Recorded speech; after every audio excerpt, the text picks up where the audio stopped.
Pour la question 1 de fascicule C09, donc voici la solution. En fait, c'est assez simple. Je m'en sers plus pour vous montrer que tout dépendant de la façon qu'on va positionner l'entrée et la sortie, ça va changer le résultat.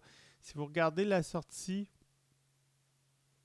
des deux en X puis en Y, j'ai placé le centre différemment. Ce qui donne ici, pour Y, on voit que c'est beaucoup plus à pic qu'en X, où est-ce que là, vous voyez que ça descend beaucoup plus lentement.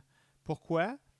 Parce que en X, j'ai étalé le centre. Le centre, la règle du centre en sortie part de 0 jusqu'à 100%.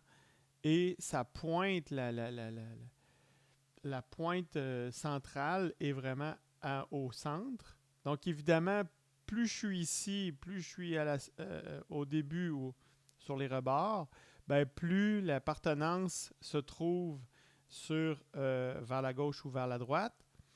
Puis plus je m'en viens ici, vous voyez que rendu à peu près à 25, là, je commence à avoir plus d'appartenance sur le centre. Donc, c'est beaucoup plus smooth le transfert d'une appartenance à l'autre. C'est pour ça qu'en X, le transfert de l'appartenance se fait de façon très, très régulière.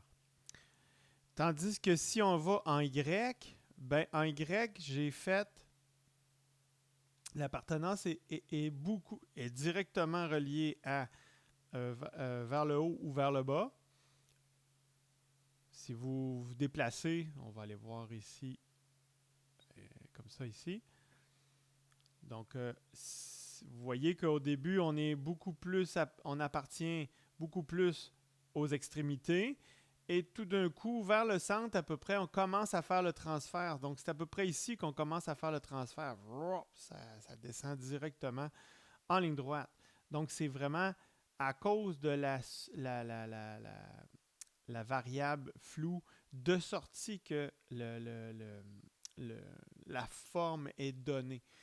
Évidemment, les règles ont de l'importance. J'ai utilisé un centre de somme et non un centre de gravité, un centre of area.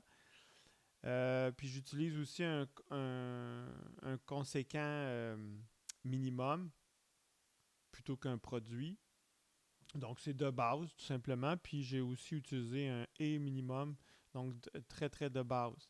Les règles, ben, c'est direct. Hein. Si c'est à gauche, tu t'en vas vers la droite. Si c'est centré, tu as une vitesse faible. Puis, si tu es à droite, ben, tu t'en vas vers la gauche. Puis, même chose pour le au bas. Si tu es en dessous, tu vas vers le haut. Si tu es centré, tu restes une vitesse faible.